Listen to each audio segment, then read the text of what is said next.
Rashid works New York City's graveyard shift, a courteous, weathered cab driver whose nights are stitched together from bright reflections, rain on glass, and the small confessions of passengers.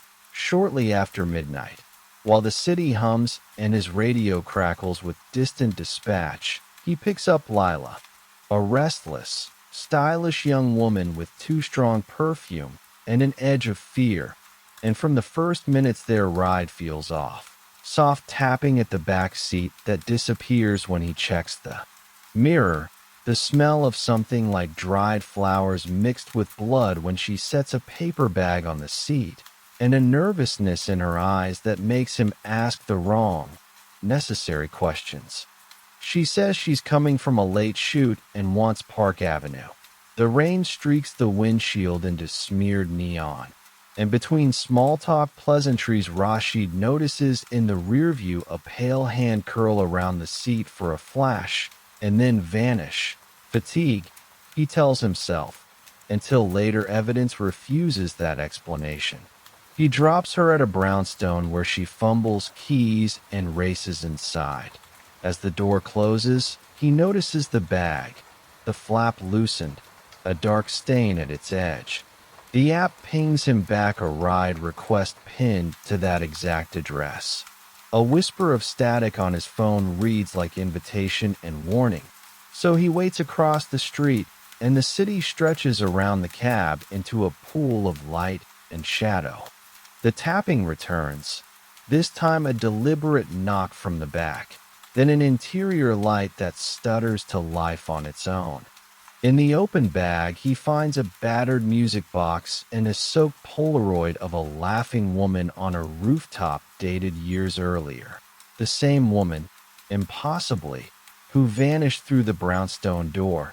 And when Lila suddenly reappears at his window, desperate and breathless and begging him not to look in the bag, he lets her in and she asks him to drive to Pier 12 like a person, trying to outrun a place instead of a thing.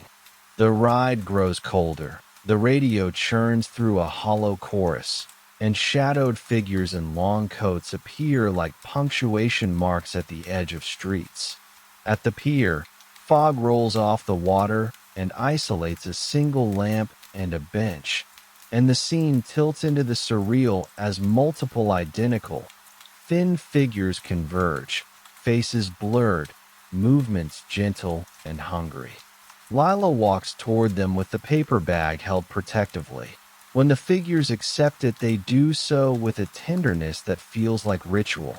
And as the bag is opened, a small muffled cry comes from inside, and a hand reaches out and clings to the fabric, begging something it cannot say.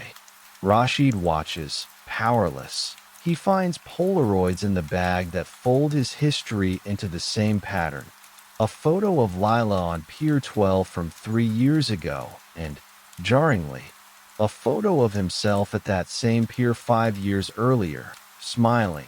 A face he cannot place in memory. A calendar falls into his mind with every 12 a.m. circled. A child's shoe flashed in a drawer. A hospital corridor. The scent of antiseptic and lullabies. The music box plays a warped, off-key tune that seems to wind up his bones and pull at memory. Lila whispers that the city takes what it needs after midnight, that certain passengers ride and leave pieces behind and drivers like him remember enough to come back for the next run.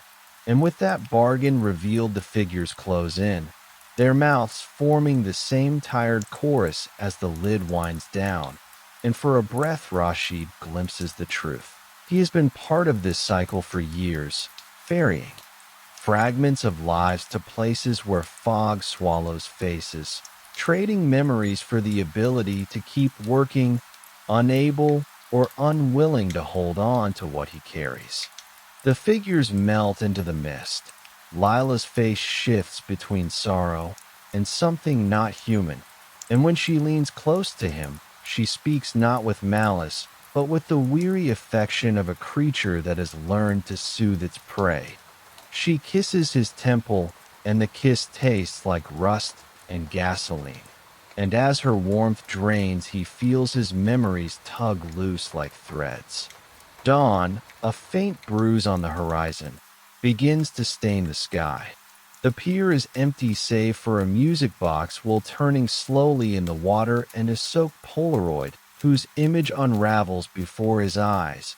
And Rashid, hollowed and trembling, starts the meter again because that is what he has been trained to do, to answer the next ping, to be available, to keep the cab's light on for people who arrive after midnight with their bags and stories and bargains.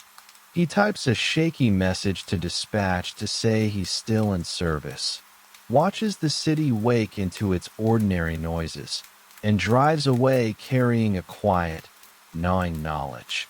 The city feeds in cycles, and some drivers, like him, are the vessels it uses to carry away the pieces, memories, faces, little songs. Until the next night when a hand will tap the back seat and the meter will start and someone else will step into the light and ask to be taken home.